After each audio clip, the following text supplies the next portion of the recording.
Good morning, afternoon, evening to everyone that's joined us. Thanks for participating. Today, I'm joined by Stefan and Corey. My name is Eric Spire. I'm the Director of Sales for Blue Water Books and Charts. We're going to discuss IMO 2021 cybersecurity compliance. You know, what that means for people in all different facets of the industry. We'd like to thank everybody for coming back for our second try at this. We had a bit of technical difficulty. The irony, it's not lost on us, and we're about to talk about some really technical things, but we think we ironed everything out on our end. So we really do appreciate everybody's patience. This is a live stream, and we are going to be monitoring the live chat within YouTube and Facebook. So if you have questions, please let us know, and we'll do our best to answer them. So with that, let's get started. I'll just give you a little bit of background on what I do, and then I'll let Corey and Stefan do the same thing. As I said, I'm Eric Spire. I act as the Director of Sales for Blue Water Books and Charts here in Fort Lauderdale, Florida. We specialize in bridge navigation and compliance for vessels of all sizes, from providing paper pubs and charts to really more high-end professional equipment used to update ecdices and kind of keep vessels secure. We also act as the primary distributor of arms on the cyber side.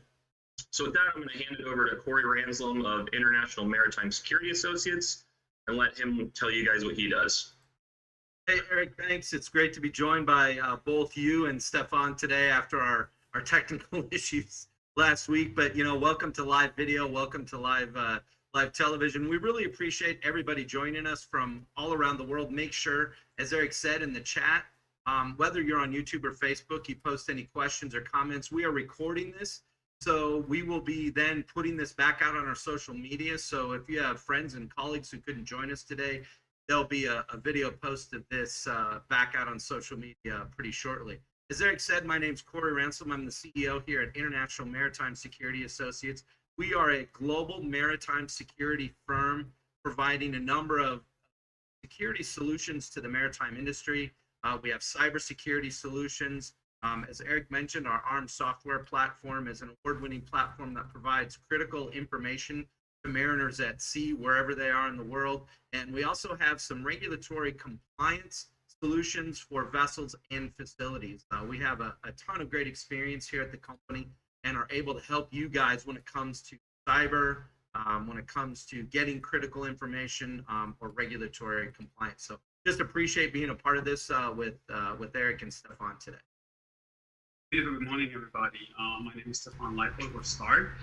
We do internet and cybersecurity and IT infrastructure design in Europe, in the United States, and in Asia since 1998. And START also implements the magnetic privacy screens for Apple and Microsoft devices to enhance privacy. Thanks for that from both of you guys. Sounds like we've got quite a qualified panel here. With that, I'll kind of start out with, you know, just a broad overview. Corey, if you could kind of give us an idea of what IMO 2021 really entails. I understand it's a pretty detailed set of instructions, but can you kind of give us just a top-down look on what that looks like moving forward? Sure.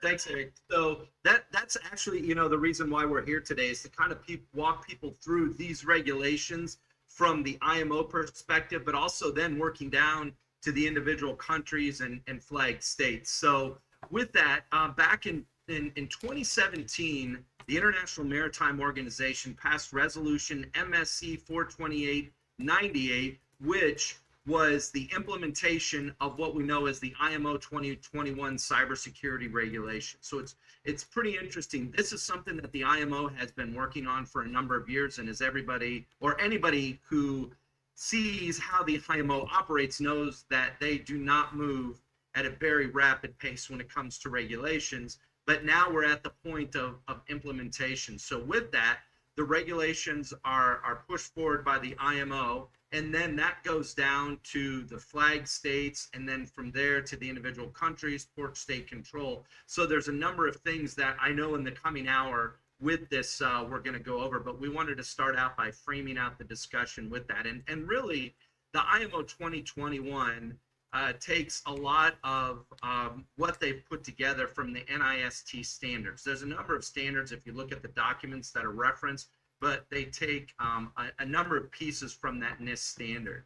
And again, this is something throughout the next hour that we're going to go through. So as we do, like I said, if you guys have questions, make sure in the chat you push those questions forward to us. Thanks for that, Corey. I guess a good kind of place to start, especially from the vessel side, is to maybe hear from Stefan about, what are some of the really common vulnerabilities, some of the easier things to tackle, and really, what kind of stuff, could all boats look out for as something, that really affects everybody?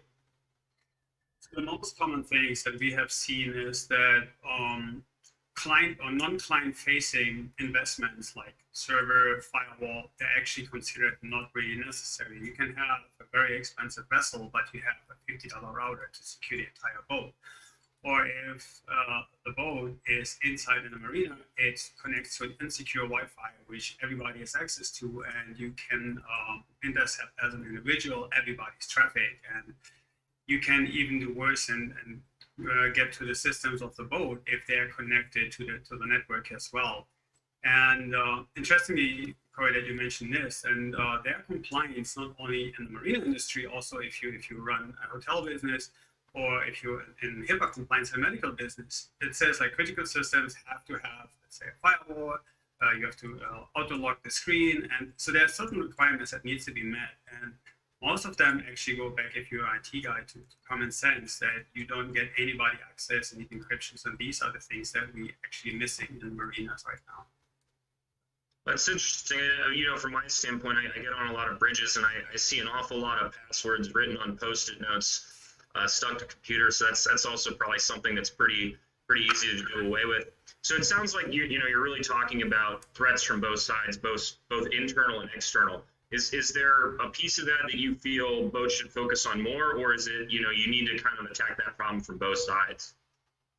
I think both sides are equally important. I think once the vessel is not in a marina, everything should be secured. And even if you are in a marina, either have your own portable hotspot that people actually can connect to, or if you are actually connecting to the marina's Wi-Fi, the marina should also be safe. And if it is not safe, you might want to limit the way you use your business, or you want to encrypt and use a VPN before you do any kind of business. But you should make sure whatever you send out over anybody's network, that it's not your own and not secure, that it's not sensitive.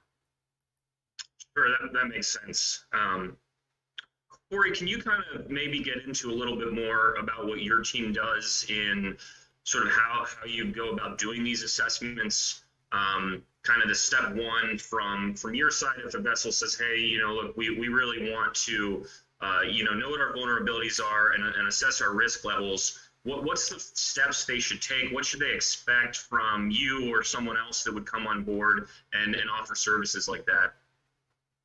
Sure, Eric, that's a great question. And we work pretty closely with Stefan and his team when it comes to the cybersecurity for shipboard operations. So we have kind of step-by-step and hand-in-hand of how we work together. And everything we do, like I mentioned with the IMO compliance, is really based on the NIST standard. And IMO mentions this basically in 5 words: identify, protect, detect, respond, and recover. So that's kind of where we start. And the starting point, and again, whether you work with us or you have another cybersecurity company that you work with, number one, we always recommend that you conduct an assessment of your vessel's critical network infrastructure. And we recommend that you do not use an internal or an IT company that set this network up, that's put your network together or really understands your network. It's a good idea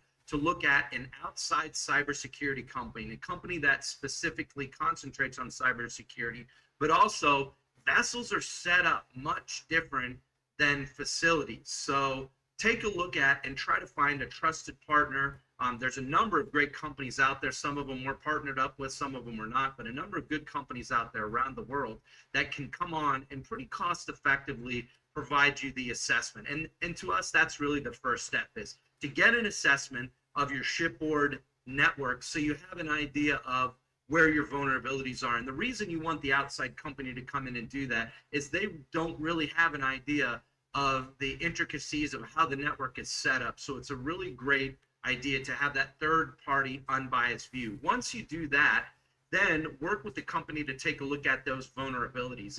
And there's a lot of things, and from the work that we've done, once we do that assessment, that we like to then work hand in hand with the vessel's ETO and the vessel's IT provider, or if we're working with a maritime facility, with the facility's IT provider, to look at how you can close some of the gaps in those vulnerabilities. So we like to really try to look at working with the IT companies, the ETO, because we found that once the assessment is done, there's really a number of things that either the ETO or the IT company that you already have on retainer can take care of.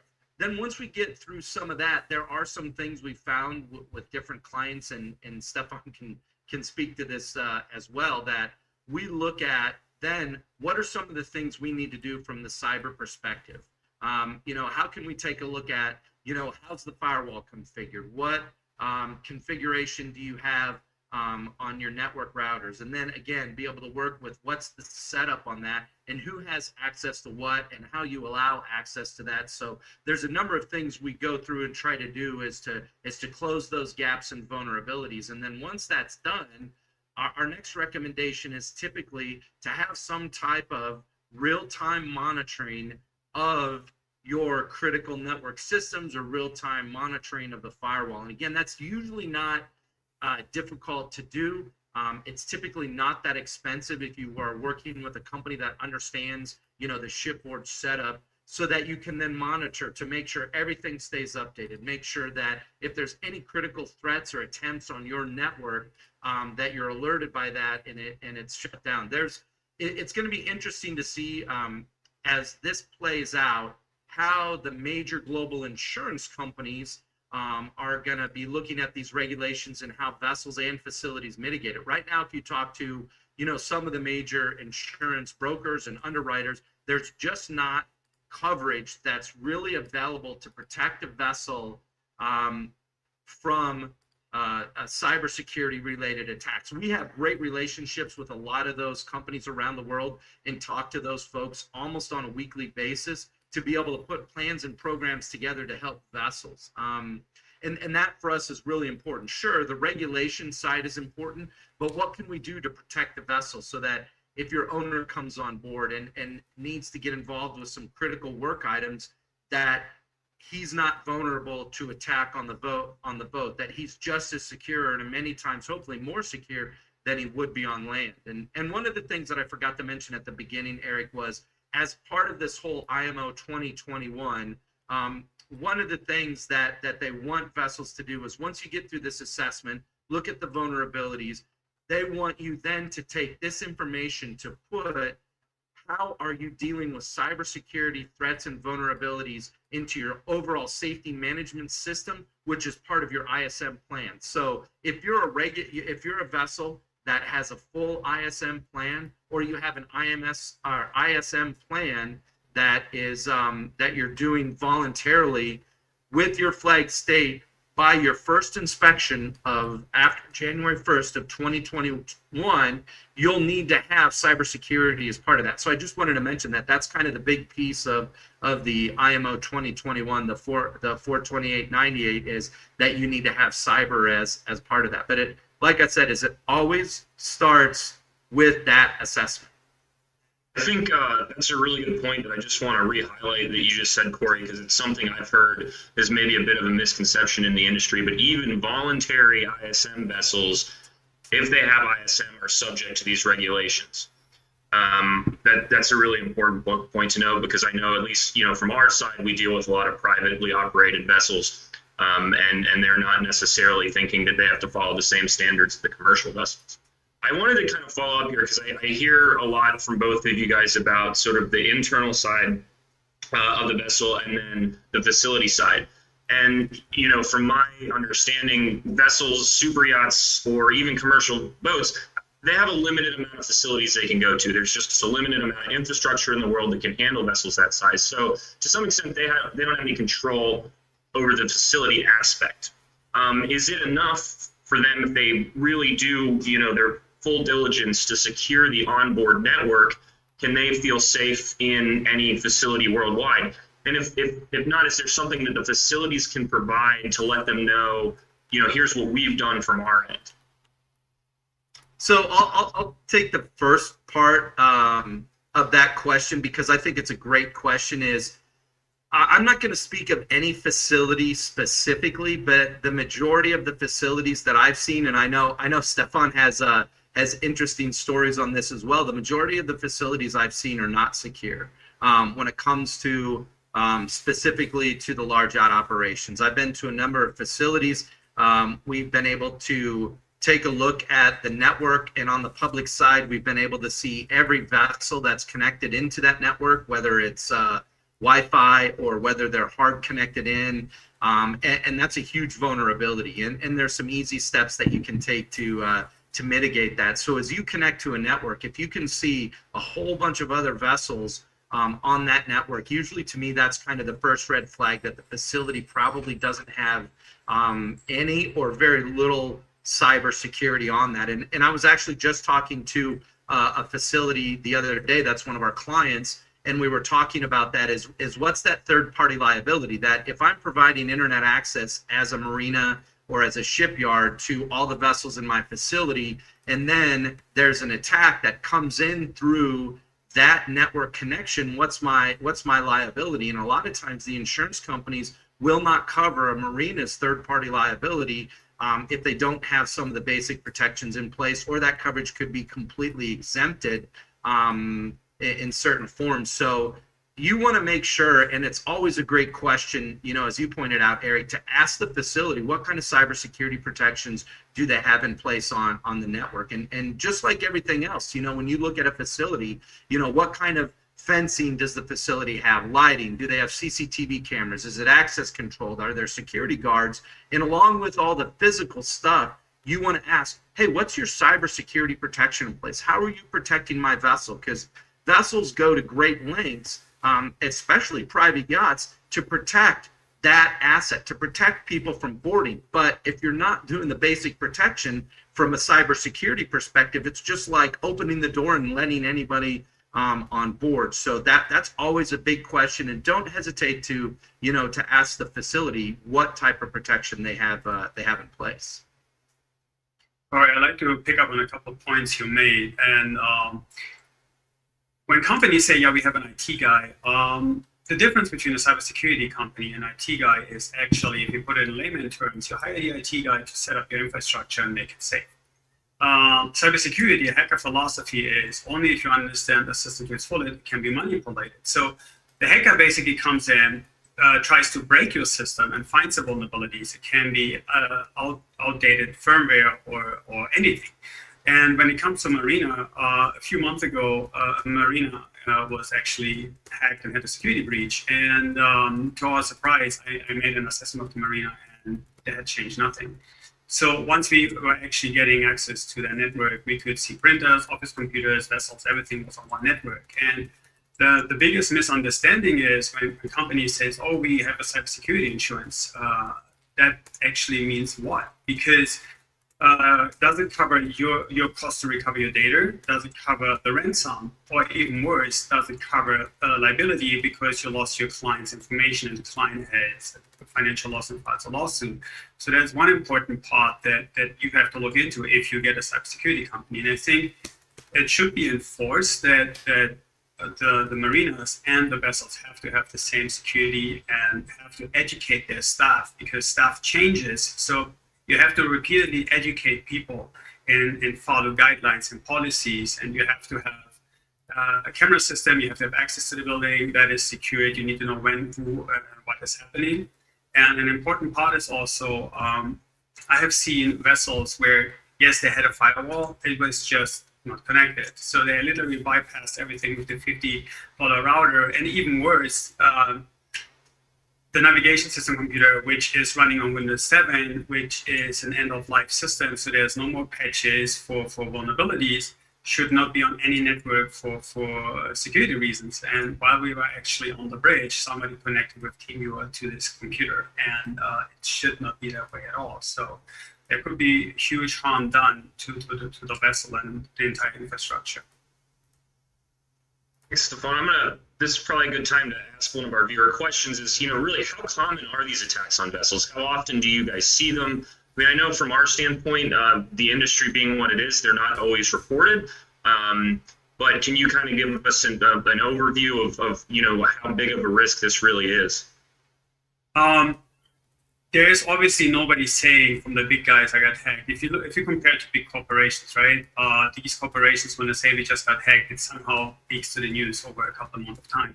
What I can tell you, and actually today my article about this is actually published, and this year the increase of cybersecurity attacks is by 400% and $8 trillion damage to the U.S. infrastructure alone. So I'm pretty sure it's a huge amount that actually got hacked, but also it comes with high-profile individuals, like certain people have their accounts hacked and their personal pictures leaked to the internet. Obviously, these people will not put themselves out there saying, "I just lost everything," etc. So I think the number is high, but people will not speak about it. Yeah, that kind of tracks. We hear glimpses of that in the industry every now and then, and it's certainly a bit of a taboo subject, but it's also a very important subject. Certainly the IMO has said so at this point, and vessels should be aware. And I think one thing we see sometimes too is in a lot of times the commercial and the yacht side, we have a lot of crew changeover. And sometimes things don't always get followed up on from that standpoint. And I think it's also just back to Corey's original point that it's really important that you have a third-party outside person or company that's sort of dedicated to this, because they can kind of follow over the life of the vessel or the facility and help them out. I'd like to kind of switch gears for a second. Hey, Eric, can I just jump in real quick on this one? Sure. Hey, so we've seen, and as we've looked at different types of vessels around the world, there have been, it's almost constant when it comes to potential attacks or attacks on vessels. I mean, we see it on a constant basis. We were working with a partner that was looking at a very large cargo ship, and they said, "Hey, our ships and systems are secure, see what you can find." And we were able to get all the way into the ballast control systems of the ship, and we could have reballasted the ship without them even knowing. So there's a number of vulnerabilities. There was a tanker that went aground. It was a Japanese flag tanker, the Wakashio, back on July 25th, that went aground in the Mauritius. There's a number of people in the maritime industry now that believe that was actually due to some type of a cyber attack. There's not a lot of evidence you can find of that right now, but they were way off course when they ran hard aground. The ship broke up 4,000 metric tons of oil into the ocean, so a huge environmental disaster. So there are attacks on vessels that are more frequent. Most cybersecurity experts believe just in the last year alone that attacks on the maritime industry, vessels, and maritime infrastructure has gone up over 900%. And these are state and non-state actors. And right now there's very few companies or organizations across the spectrum in the maritime industry that I know of who have not been subject to some sort of cyber attack or attempted cyber attack. So this is the new frontier of attacks, because you don't have to go to a faraway place. You can do this from, right where you're at, and there's a lot you can access. And I think in the maritime industry, there's a lot we need to do to kind of button things up to be able to protect ourselves, whether it's the shipboard side or the shore side.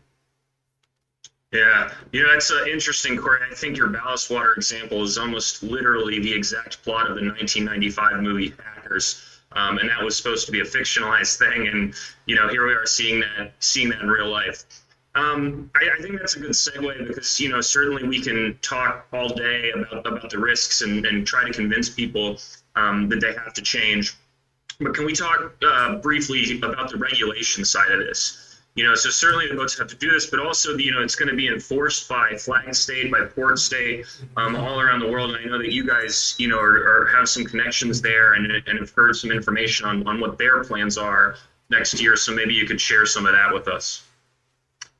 Sure, Eric, and that's really the big part of the IMO is the IMO puts out these resolutions that go forward to the individual countries, and then through the countries' flags, that's how the enforcement happens. So these laws are made by the individual countries. So what we've done is we've been in contact with all of the major flag states around the world and have a full library of what they're looking at. And there's a lot of similarities when you look at the major flag states, but we've also had a number of conversations here in the United States with the U.S. Coast Guard about port state control and what that looks like with vessels coming into the United States. And as we get into 2021, you're going to start to see a lot of this roll out. So if we look at just some of the major flag states, so let's take the MCA, the Maritime Coast Guard Agency of the UK, and what everybody kind of refers to as the Red Ensign Group. They're following a standard that was put forth by the MCA called the MIN 647 standard. And this is basically how the MCA plus the Red Ensign Group is expecting vessels to comply with the IMO 2021. So it puts forward what they're looking for with that flag. So if you're a Red Ensign flag, that's your kind of key document that you want to look at to be sure that your ISM plan is in compliance with your flag. If you take a look at the Jamaica flag is following right along with the Red Ensign Group and the MIN 647 standard. So if you're a Jamaica flag, that is also going to be applicable to you. The Marshall Islands, the Marshall Islands flag has a number of guiding documents. This is also available on their website as well. Again, very similar to what the MCA has put forward. So you can find that, or again, you can reach out to us here at IMSA and we can help you as far as get through that and how the ISM plan should be put together. So in the large yacht industry, those are kind of the three main flags. If you look at the cargo and the cruise industry and some of the larger flags around the world, the standards by the flags are very similar. And each one of the flags that we've gone through so far references that NIST standard, which is a fairly comprehensive document that's in version 2 right now. And so you can boil it down to really a couple of points, and again, we can help you put that together. The other interesting piece of this is going to be port state control, and you mentioned that. So the Coast Guard has actually put out public guidance on what they call WI 027, and this document lays out how the Coast Guard port state is going to take a look at IMO 2021 compliance. So once you have the certification from your flag state that you're in compliance with IMO 2021, that's something that the Coast Guard is going to be inspecting when your vessel comes into the United States. And I would be willing to bet that the number of port state control boardings on vessels, and not just large yachts, but the cargo lines and the cruise lines over the next year or two is probably going to increase exponentially. So the Coast Guard ensures that the vessels coming into the United States are in compliance with IMO 2021. And we're also starting to see this roll out into some of the other port state control MOUs around the world. We have a whole library of data and information that we've been pulling together on that.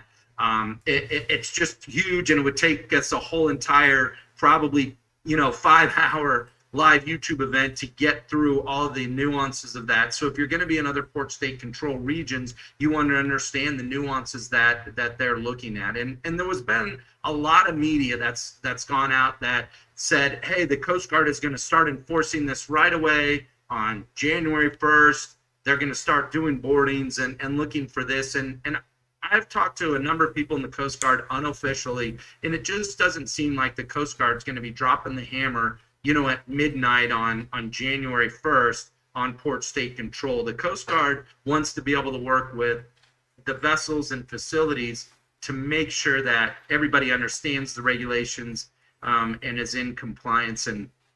And one of the things is the Coast Guard, like I said, has a checklist out there, and it's pretty easy to go through. As you do the assessment on the boat, your cybersecurity company should be aware of those port state control checklists and what they're going to do, because to me, that's really part of the assessment. And one of the interesting things you mentioned, Eric, is, hey, is the username and password of the ECDIS or the navigation system or critical computer systems or servers, is it taped right on the device? And that's one of the number one items on the checklist that the Coast Guard, under their port state control work instruction, put out there to their inspectors. So it's going to be interesting to see, you know, boats starting to pull all those tags off of the computers and servers of the username and passwords. But that's one of the things that they put in the work instruction in their actual guidance to the port state is, hey, start to look for some of these things. So what's kind of the idea of the cyber health on board?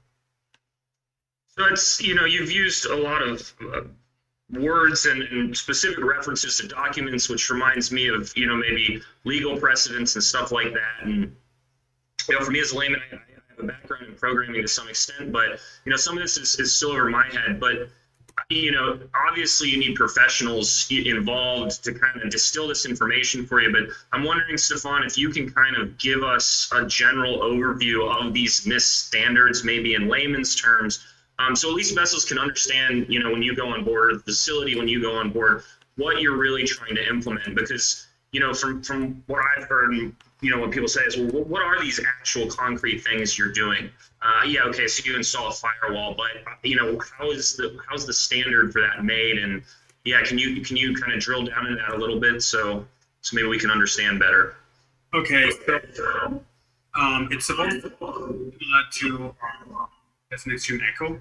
It's supposed to be more, if you look at compliance, there's a checklist. Let's say you have 20 different steps. One is that your firewall needs to be configured, not just having a firewall, it's on a allow basis only. So years ago, all the firewalls were open, and then you close the ports that you don't want to have. Now everything is closed and you open up what you need, and it's only on need basis. So you're not just opening everything up. Then the computers that are essential needs to auto lock. The passwords needs to be secure, like lowercase, uppercase, symbols, long. You need to have a documentation in place that is secured, not just printed out inside and taped on the wall with all IP addresses and all passwords. The software and the firmware of the devices needs to be up to date. You need to segregate your network. That means your staff's supposed to have one network only. And if you start a network discovery on a network, you're not supposed to see anybody else on this network except for a guest network or your staff network, or then you have essential controls network. So it's pretty much the same thing, that you have access only on need-to-know basis, and that when you go into a marina, that you also not exposing your vessel's information towards the marina. So everything is segregated on need-to-know basis to whoever needs it. And passwords also need to be changed over time. A lot of times we see that they have one password for everything, and this one password stays until somebody changes or forgets the password. That makes sense. I've got kind of one more question for you guys, and then, you know, certainly we'd like to hear questions from the audience if there are any. But, you know, part of my job really revolves around the electronic charting side on vessels. And certainly in the past, let's say 2 years, there's been a big push from the manufacturers of ECDIS and those technologies from, hey, listen, don't connect your computers to the network. You know, they're safe if they're not connected to the network. Surely that remains true today. But they're really saying, you know, hey, we have these new systems, connect them to the network. It's easier to update. You know, from my understanding of running a bridge, it's very nice to be able to press a button and download your chart corrections and have them upload to the ECDIS. Certainly, the more complexity we add to these vessels and systems, the more there's a need for the cybersecurity risk. But it seems to me like there's two things that are at odds here. You've got captain's crew and the companies that are building these systems saying, open it up more, it's easier if we can remote in. I'll fully admit, I use TeamViewer on vessels all the time. It's a really handy tool. So how do we kind of balance the need for increased technology to allow vessels to run smoother with the obvious, you know, pitfalls that's a big security risk? I learned an interesting term in this country, and it is actually, it takes a smart guy or a moron to screw things up. So if you have a computer that is outdated and you're not connecting it to a network, right? And somebody comes with a memory mistake, and the memory stick contains a virus, you still infect the computer. So I think it's back to on the need basis only. If you need to have access to a specific computer via TeamViewer or whatever it is, then at this point, somebody should be on site, enabling the access, get the work done, make sure everything is up to date, and you just close the door.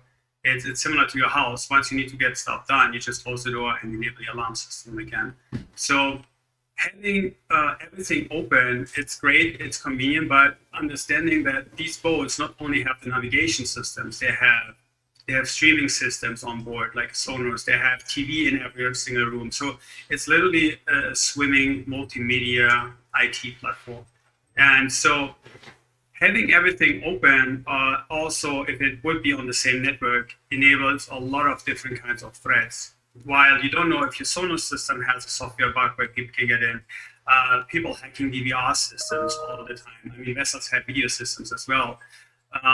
Most of the companies that implement video system, DVR systems, by default never change the passwords, because who is gonna hack my video system? They wanna just see me. No, it's a part of your network. Once I get into your video system, I'm in the network. So I would say that every single piece of equipment is only to be activated access to if needed. It's simple to just send an email, make a call, say, unblock this port, we're going to come in and do a job and lock us out again. That makes sense, and that's certainly how we operate on our end, and how some other companies do. So it sounds like it takes a lot of people to make all this happen. But at the end of the day, it's really up to the end users on the vessel to open and close these doors and take responsibility for the network. I got a question from a friend of mine a couple of weeks ago about this, and so certainly Corey touched on the necessity for this stuff to be implemented on full ISM vessels, voluntary ISM vessels. But there's a lot of vessels that we deal with on a day-to-day basis that are either mini ISM or they don't have ISM at all. And certainly they like some guidance on this too. Is there a scaled down version of this, or what kind of advice would you give vessels that are, they just don't know where to start, but they'd like to provide the security to the boat without having to necessarily reach the standard set forth by a full ISM or even a mini ISM? Sure, Eric, that's a really good question when it comes to those smaller vessels. So we actually have a client that we're working with right now. That's a private yacht that has no ISM. They're not commercial, but they still want to make sure that their networks are secure just from the cyber perspective. The owner comes on board, does work on the vessel, so they want to make sure that, hey, our vessel is secure. So we would recommend really the same thing. If you're a private owned vessel, it's always good to have a cybersecurity come on and do an assessment of your networks. And like I said, you may have the greatest IT company in the world who's doing a great job to keep devices running and things connected. Bring in someone from the outside to assess your network. And like I said, this is not, a $200,000 or $300,000 type of a deal to get an assessment done. It's fairly cost effective, but it's good, to do that a couple of times a year to see where are we at from the perspective of cyber health. Are things configured properly?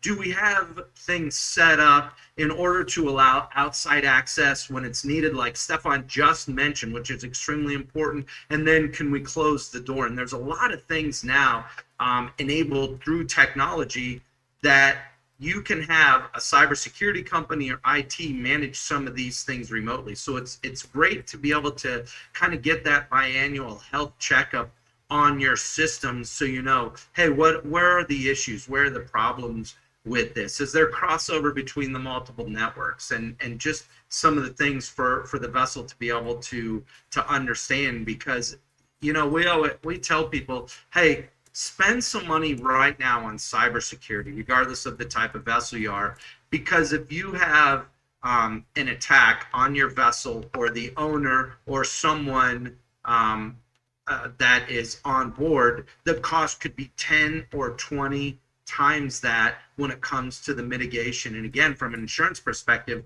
you may not even be covered for a lot of that when it comes to cyber, because vessels just are not, are not covered, and insurance companies right now are not providing that. Some of the P&I clubs I know are looking at that, but we still have a long way to go. And I think the prime movers for a lot of this to get done, whether you're an ISM vessel, you're a voluntary ISM, or you have no ISM, is going to be the insurance companies. I'd like to add something to that. It actually, from an IT standpoint, it doesn't matter if your boat is this big or 100 something meters. So I always ask clients, and they say like, "Oh, I have nothing to lose, right?" Does it hurt you if I take your money, if I take your private information and publish them, or even what about most of you don't think about your reputation, right?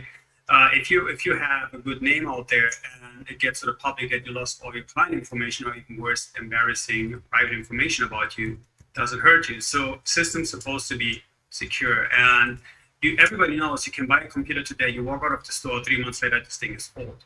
So technology is rapidly going more and more advanced, and stuff just becomes faster old than like 20 years ago. So you have to keep updating and keep staying secure. It doesn't matter which size of the vessel you have, because the technology that's being attacked is the same. That's a really interesting point. I know we're kind of, back now into the open discussion side of it, but we've had a couple of clients reach out to us, and they have, 70-foot sport fishers where they have internet connectivity, and they do, say 2 or 3 days of fishing, and they have that internet connectivity for their clients, and they're like, hey, what can we do to be able to make sure that, that we're secure, our boat's secure, because there's a lot that we do, through the internet. So it's interesting to your point, Stefan, is it really doesn't matter, the size of a vessel and the operations. And it's always good to do that kind of first step assessment. And what are you allowing on your vessel?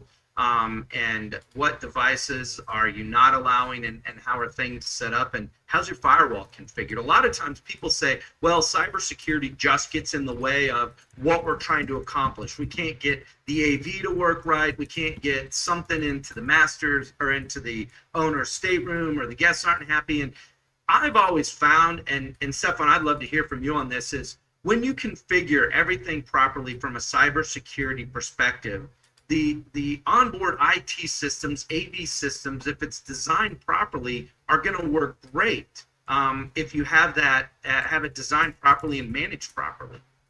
If you know what you're doing, yes, it is doable. It's just is configuration, right? I mean, I have seen servers where people create 1,300 group policies because I made this policy, it didn't work, so I make this to make this work, and so it just says, and I was like, it seems like whoever set this up had no idea what they were doing.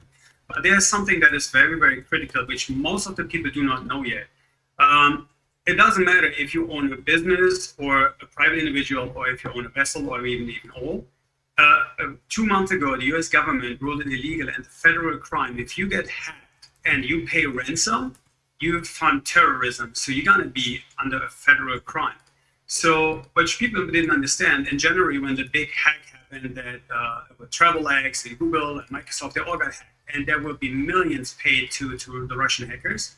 And I'm not sure what the money is used for, but if it's something bad, so you might even fund terrorists. So that's why the US government ruled it illegal. So if you think you pay, because you have the money, $50,000, $100,000 to get all your personal encrypted data back, you might find yourself later on investigated, and in worst case scenario, into jail. That's another part people are probably not aware of as of now.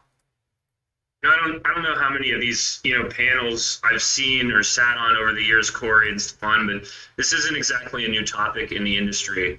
And there's only, I think, so much of it's education, and this gets preached in and day out. But are you guys, I mean, on a realistic viewpoint, until IMO 2021 was really put into place, the incentive was, if we're not getting hurt, well, maybe we're just not going to think about it. But now you have actual regulations saying that they have to do that, which I think is a great step forward. Do you guys really foresee this? And maybe give me, obviously at some point, we hope to see all boats, following these protocols. What's, maybe a realistic time frame? You said that the Coast Guard is going to start these inspections, day one in January. And I think that, you can't get all the boats there's only so many people that do this kind of work, and you can't get them all up to snuff, so to speak, in a week.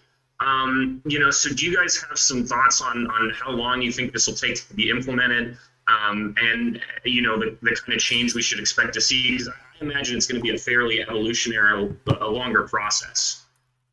Yeah, that's a really good point, Eric, and I completely agree with you. Is if we look at past IMO resolutions that have come forward into the flag state and the country and port state control enforcement, these things roll out over a pretty lengthy time period. Like ballast water was a pretty big deal, and it's something that the governments around the world are still trying to look at. What are we doing with this ballast water issue? And you're also looking at carbon emissions. These are issues that are into their almost second year or greater when it comes to the enforcement. And I think the underlying goal, and I've attended some of these IMO meetings in person in London, and the underlying goal is for the vessels and the facilities to be safer, so that there's not a loss of business that comes in from the cybercrime. Everybody recognizes that the biggest vulnerability right now is the cyber piece, and that's the hole to be able to close. And I just think from a good operational standpoint, vessels need to really do that assessment and look at a company that's a cybersecurity company, not an IT company, but a cybersecurity company that understands the the maritime side of it. And I think this is going to roll out over time, because the other piece here is how, when a port state control officer comes on board, whether it's the Coast Guard or it's someone in the Paris MOU or one of the other jurisdictional port state control MOUs around the world, how do they realistically assess your network? Well, the only way they can do it right now is, well, let us see your compliance certificate from your flag state. That's realistically, outside of looking at, hey, what are their passwords and usernames taped on and some of the other things, that's realistically the only way. So until law enforcement and port state control has tools to assess a network, I think this is going to be continuing to roll out over time. And the other thing that I will throw out there is I know that this is not kind of the beginning and the end when it comes to regulations. This is the beginning. And as we push forward, maybe not necessarily the IMO, but as everybody gets a better understanding of the cyber environment on board vessels and at maritime facilities, they're going to look at increasing regulations. And the U.S. Coast Guard has already done that. The Coast Guard put out earlier this year a NAVIC 0120, where they talk specifically about regulated facilities here in the United States being in compliance with cybersecurity regulations. So it's going to be really interesting to see, as this moves forward, how this is going to continue to evolve for vessels, but also regulated facilities around the world. And we're going to see, I think, more when it comes to ISPS and the enforcement of that, of facilities in different parts of the world and port state control. So I think this is just the very beginning when it gets to the regulatory climate. Sure, and that's, like I said, that's what we're hoping to see. Obviously, it's a lot of work and it isn't going to change overnight, but we're really just, kind of hoping that people start chipping away, because I think to some extent this seems fairly insurmountable, especially to a vessel that's maybe never looked at this before. So I kind of just, we want to position it as such as, well, just start with an assessment and we can give you some basic things to try. Speaking of, sort of basic attacks, we've got a question here in regards to yachts using multiple credit cards and accessing them via email. Is that a easier and less sophisticated, more common way to steal credit card info that can affect any vessel? And certainly I can weigh in there a little bit, and that we see that that's something that happens. Certainly. At the end of the day, we want to just get things done quickly. There's often a time issue with weather windows and wanting to get off the dock and trying to get everything done at the end of the day. So, the last, thought is, oh, well, let's just pay and get out of town. So we do see that sometimes. But Corey and Stefan, do you have thoughts on that? So yes, and I also want to add something that you said earlier, Corey. So most of the time, emails can be intercepted if they're not encrypted, etc. And I have seen people sending password protected documents with a credit card in there and send the password in the same email. So it is very common that you should not send any information that are sensitive without any protection in plain text or pictures of it out. When it comes to the enforcement of the regulations, I wanted to compare this to when HIPAA compliance changed in New York. I don't know how many individuals are in Manhattan owning a business, but once it changed, there were like 100,000 businesses charged with violations. So the question is, do you want to be one of the 100,000? You know, how many they enforce doesn't matter. Do you want to be one of them that got enforced and get the punishment? But yeah, so I would not send any information anywhere if I wouldn't show it to a random stranger on a bus. That's what I tell people all the time. If it is sensitive for you, it doesn't matter what it is. Put in a document, protect the document, and even if you send a phone call out, a text message on a separate kind of communication, so it's not all in the same boat in this case. Yeah, I was going to ask, because I just wanted to follow up real quick there, Corey, was, that's something we often do is if we're in an email exchange back and forth, just say, hey, call us. This is our number. Don't pick up if we call you, you call us, which I think has always kind of been the standard of to make sure you're not getting a phishing attack. So you guys do agree that, the credit cards over the phone aren't the worst thing in the world. I know here, once they're rang out, they're shredded and we never see them again. But we do run into issues because vessels, they want us to keep them on file, so we don't have to do that back and forth. Right, and there's secure ways to do that too, Eric. To be absolutely, obviously keep that data on file. One of the things that we notice, and this happens quite a bit, is the man-in-the-middle attack. It's happened on boats and it's happened on facilities where we've seen someone intercept that email communication, take over as one of the parties, and then go about, okay, we're doing this for you, we're doing that for you.